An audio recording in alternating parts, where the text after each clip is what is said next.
जय हिंद फ्रेंड, हिंदी और प्राइड में आप सभी का स्वागत है। फ्रेंड्स, यहाँ पे यूजीसी नेट पेपर फर्स्ट के तहत यूनिट फर्स्ट हम टीचिंग एप्टीट्यूड जो है उनसे रिलेटेड क्वेश्चन को कर रहे हैं। देखिए, क्वेश्चन के नीचे दो कथन दिए गए हैं असर्शन एंड रीजन में। पहला है कि शिक्षण सहायता प्रणाली पारंपरिक अथवा आधुनिक, इसका उद्देश्य अर्थव्यवस्था को सुदृढ़ करना और शिक्षण अधिगम प्रक्रिया में गुणवत्ता को सुनिश्चित करना है। दूसरा, शिक्षण परिणामों को निर्धारित अनुदेशनात्मक लक्ष्यों के अनुरूप बनाने के लिए प्रारंभ में एक आधारिक समर्थन की आवश्यकता होती है। दोनों कथनों में से हमें सही करना है। तो अभिकथन शिक्षण सहायता प्रणाली पारंपरिक अथवा आधुनिक, इसका उद्देश्य अर्थव्यवस्था को सुदृढ़ करना और शिक्षण अधिगम प्रक्रिया में गुणवत्ता को सुनिश्चित करना है, सत्य है। इस संदर्भ में दिया गया तर्क कि शिक्षण परिणामों को निर्धारित अनुदेशनात्मक लक्ष्यों के अनुरूप बनाने के लिए प्रारंभ में एक आधारिक समर्थन की जरूरत होती है, भी सही है और अभिकथन भी इसकी सही व्याख्या करता है। यहाँ दिया है कि शिक्षण के दौरान जब कोई अध्यापक प्रक्रिया प्रश्न का प्रयोग करता है तो निम्नलिखित में से कौन से प्रकार के प्रश्नों का प्रभुत्व होगा? डायरेक्ट क्वेश्चन का, हायर ऑर्डर क्वेश्चन का, कन्वर्जेंट क्वेश्चन का, इनडायरेक्ट बेस्ड क्वेश्चन का या कॉन्सेप्ट बेस्ड क्वेश्चन का। तो शिक्षण के दौरान जब कोई अध्यापक प्रक्रिया प्रश्न का प्रयोग करता है तो उच्चतर क्रम के प्रश्न, अप्रत्यक्ष प्रश्न और संकल्पना आधारित प्रश्नों का प्रभुत्व होगा।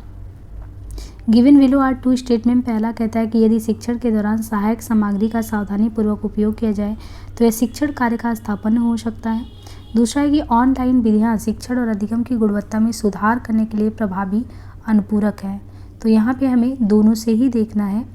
शिक्षण में देखिए, सहायक सामग्री वो शिक्षण जो अधिक्रम प्रक्रिया उनमें सहायता करता है तथा इसे सुगम और सरल प्रभावी बनाता है।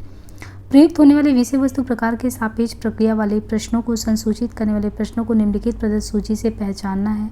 डाइवर्जेंट क्वेश्चन, अपसारी प्रश्न, fact based question, concept based question, lower order question, higher order question. तो यहाँ पे देखिए, प्रश्नों के बारे में अगर देखें तो अपसारी प्रश्न, संप्रत्यय आधारित प्रश्न, उच्च स्तरीय प्रश्न। निम्नलिखित में से कौन एक अनुदेशात्मक सामग्री नहीं है? Audio podcast, printed study guide, overhead projector, YouTube video. तो कौन सा नहीं है इसमें? कौन सा नहीं है? Overhead projector. अनुदेशन का अभिप्राय सूचना देना है, अर्थात वे समझ क्रियाएं जो छात्रों को सीखने में सहायता प्रदान करती है अनुदेशन कहलाती हैं। अनुदेशन तकनीक के अंतर्गत कक्षा के भीतर व कक्षा के बाहर प्रस्तुत की जाने वाली विषय वस्तु जो छात्रों को लर्निंग के लिए प्रेरित करती है को सम्मिलित किया जाता है। एग्जाम्पल के लिए जो मुद्रित सामग्री है, शिक्षण मशीनें, कंप्यूटर तथा श्रव्य दृश्य सामग्री आदि। ऑडियो पॉडकास्ट मुद्रित दिशा निर्देश तथा यूट्यूब वीडियो अनुदेशन सामग्री हैं। ओवरहेड प्रोजेक्टर अनुदेशात्मक सामग्री नहीं है। किस शिक्षण सहायक सामग्री से पठन, श्रवण और उच्चारण जैसे कौशल में अभिवृद्धि होती है? तो वो है श्रव्य भाषिक शिक्षण सहायक सामग्री। श्रव्य भाषिक शिक्षण सहायक सामग्री के प्रयोग से शिक्षण प्रक्रिया में शिक्षक और छात्रों में पठन, श्रवण और उच्चारण जैसे कौशल में अभिवृद्धि होती है। इस प्रकार की सहायक सामग्री के प्रयोग से किसी भी विषय वस्तु के बारे में सुना व देखा जा सकता है, जिससे अधिगम क्रिया आसानी से हो पाती है। निम्नलिखित में से किसी एक अतुल्यकालिक असिंक्रोनस सहायक शिक्षण सामग्री के रूप में प्रयुक्त किया जाता है? Skype, blog, Facebook post, online chat, email, Google hangout. तो देखिए, शिक्षण सहायक सामग्री शिक्षण व्यवस्था के महत्वपूर्ण कारक होते हैं जिसके माध्यम से शिक्षण विधि में सजीवता आती है और विद्यार्थियों के अधिगम में सरलता आती है। शिक्षण सहायक सामग्री विशेषकर छोटी उम्र के विद्यार्थियों के लिए बहुत ही जरूरी है और यह उनके अधिगम क्षमता में वृद्धि करता भी है।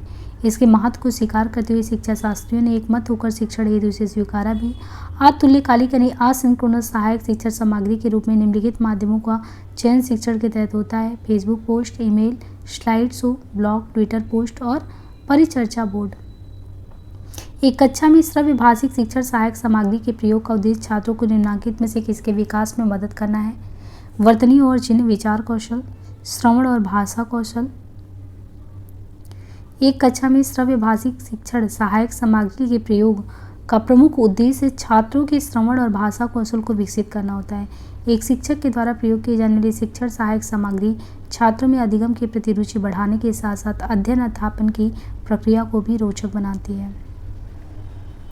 अधोलिखित में से अध्यापन कौशल किसमें है? श्यामपट्ट लेखन में, समझाना में, प्रश्न करना में, उपयुक्त सभी में। तो अध्यापन कौशल वे प्रत्यय हैं जो कि अध्यापन को सर्वाधिक प्रभावित करते हैं। इसका मूल कारण यह है कि अध्यापन को एक विज्ञान भी माना जाता है और कला भी कला के रूप में अवधारणा प्रस्तुत होता है कि शिक्षक जन्मजात होते हैं तथा उनमें विशिष्ट अध्यापन गुण होता है।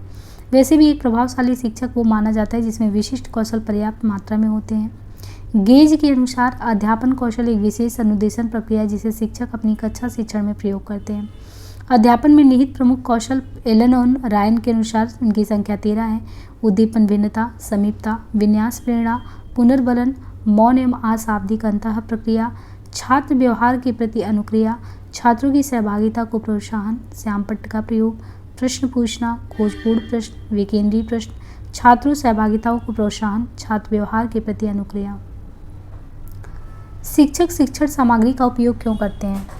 शिक्षक जो है वो शिक्षण सामग्री का उपयोग क्यों करते हैं? तो ये विद्यार्थियों को समझ की सीमा में पढ़ाने के लिए। अध्यापन के दौरान शिक्षक द्वारा जिस सामग्री का उपयोग किया जाता है उसे शिक्षण सामग्री कहते हैं। इसकी सहायता से शिक्षक अपने शिक्षण कार्य को और अधिक प्रभावपूर्ण तथा रोचक बनाता है ताकि विद्यार्थी को आसानी से समझ आ सके और उनकी समझ सीमा को बढ़ाया जा सके। माइक्रो यानी सूक्ष्म अध्यापन अधिक प्रभावशाली है। क्यों? देखिए, जो माइक्रो अध्ययन होता है अध्यापन अभ्यास की तैयारी के दौरान वो ज़्यादा ही प्रभावशाली है क्योंकि भावी शिक्षकों की तैयारी के लिए उन्हें सूक्ष्म शिक्षण विधि से अवगत कराया जाता है। बीएड की पढ़ाई कर रहे छात्र छात्राओं से पढ़ने के तरीके बताए जाते हैं। सूक्ष्म विधि भी इस अभियान का एक अभिन्न अंग है। सूक्ष्म विधि द्वारा पढ़ाने से बच्चों को अधिक से अधिक गुणवत्ता का अनुभव होगा। प्रभावी शिक्षण सहायक सामग्री वो है जो क्या करता है? सभी ज्ञानेंद्रियों को सक्रिय करता है। शिक्षण सहायक सामग्री चाहे वह प्रक्षेपी हो या अप्रक्षेपी, वह प्रभावी तभी माना जाएगा जब वह सभी ज्ञानेंद्रियों को सक्रिय करता है। निम्नलिखित में से क्या प्रक्षेपी साधन में नहीं आता है? इनमें से कौन सा प्रक्षेपी साधन में नहीं आता है? तो वो है ब्लैक बोर्ड। प्रक्षेपी साधन में देखिए फिल्म स्ट्रिप, मूक चलचित्र, projectors, magic lanterns, episcope, epidiascope, stereoscope, slide. और अप्रक्षेपी में श्यामपट्ट, मानचित्र, एटलस, चार्ट, ग्लोब, डायग्राम, चित्र, रेखाचित्र। एक रेखाचित्र में 1000 से अधिक शब्द निहित होते हैं। इसका मतलब क्या है कि एक शिक्षक को क्या करना चाहिए? कक्षा में शिक्षण उपकरणों का प्रयोग करना चाहिए क्योंकि आप एक रेखाचित्र पे 1000 शब्द हैं और 1000 शब्द बोलने की बजाय अगर एक चित्र दिखाते हैं तो भी काम हो जाता है ना। तो एक रेखाचित्र में 1000 से अधिक शब्द निहित होते हैं। इसका मतलब है कि शिक्षक को कक्षा में शिक्षण उपकरण का प्रयोग करना चाहिए क्योंकि बगैर शिक्षण उपकरण के प्रयोग के विद्यार्थियों को सीखने में कठिनाई होती है। शिक्षक द्वारा बोर्ड का सर्वोत्तम उपयोग किसके लिए किया जाता है? तो ये महत्वपूर्ण तथा उल्लेखनीय बिंदु लिखने के लिए। शिक्षक द्वारा ब्लैक बोर्ड का सर्वोत्तम उपयोग महत्वपूर्ण तथा उल्लेखनीय बिंदु लिखने के लिए किया जाता है। श्यामपट्ट के प्रभावी उपयोग के लिए प्रत्येक शिक्षक को अपने में निम्नलिखित गुणों का विकास करना जरूरी है। जैसे श्यामपट्ट पर साफ सुथरा, बड़ा और स्वच्छ लिखे, श्यामपट्ट पर टाल मटोल नीति का पालन न करे, जो भी कार्य करे सुव्यवस्थित एवं शुद्ध करे, श्यामपट्ट कार्य छात्रों के लिए अनुकरणीय एवं प्रशंसनीय होना अनिवार्य है, श्यामपट्ट पर लेखन मुद्रा प्रशंसनीय हो।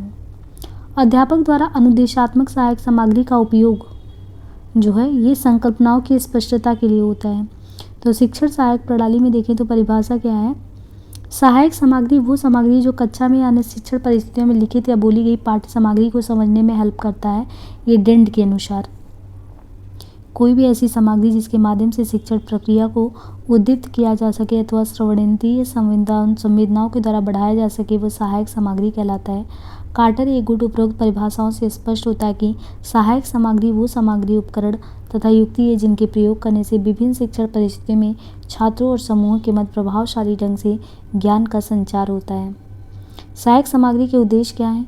छात्रों में पाठ के प्रति रुचि जागृत करना, बालकों में तथ्यात्मक सूचनाओं को रोचक ढंग से प्रस्तुत करना, सीखने की गति में सुधार करना, छात्रों को अधिक क्रियाशील बनाना, अभिरुचियों पर आशानुकूल प्रभाव डालना, तीव्र एवं मंदबुद्धि छात्रों को योग्यतानुसार शिक्षा देना, जटिल विषयों को भी सरस रूप में प्रस्तुत करना, बालक का ध्यान अध्ययन की ओर केंद्रित करना, अमूर्त पदार्थों को मूर्त रूप देना और बालकों की निरीक्षण शक्ति का विकास करना। नीचे दो कथन दिए गए हैं। पहला है कि आईसीटी आधारित गैजेट में यथा उपलब्ध अध्ययन सहायता प्रणाली का आशय अधिगम और अधिगम सामग्री में रुचि के यथेष्टीकरण से है। दूसरा, अध्यापन संबंधी हर सार्थक सहायता समर्थन अधिगम की परिस्थितियों और परिणामों के संवर्धन में उपयोगी होना चाहिए। इन दोनों में से सही क्या है? तो यहाँ पे देखिए जो अभिकथन है कि आईसीटी आधारित गैजेट में यथा उपलब्ध अध्ययन सहायता प्रणाली का आशय अधिगम और अधिगम सामग्री में रुचि के यथेष्टीकरण से है, सही है। इस संदर्भ में दिया गया तर्क कि अध्यापन संबंधी हर सार्थक सहायता समर्थन अधिगम की परिस्थितियों और परिणामों के संवर्धन में उपयोगी होनी चाहिए, ये भी सही है। तो आज के लिए इसे यहीं पे एंड करते हैं। अब जो नेक्स्ट है वो इंस्ट्रक्शनल फैसिलिटीज़ से संबंधित टॉपिक है, तो हम उसे नेक्स्ट पार्ट में करेंगे। धन्यवाद।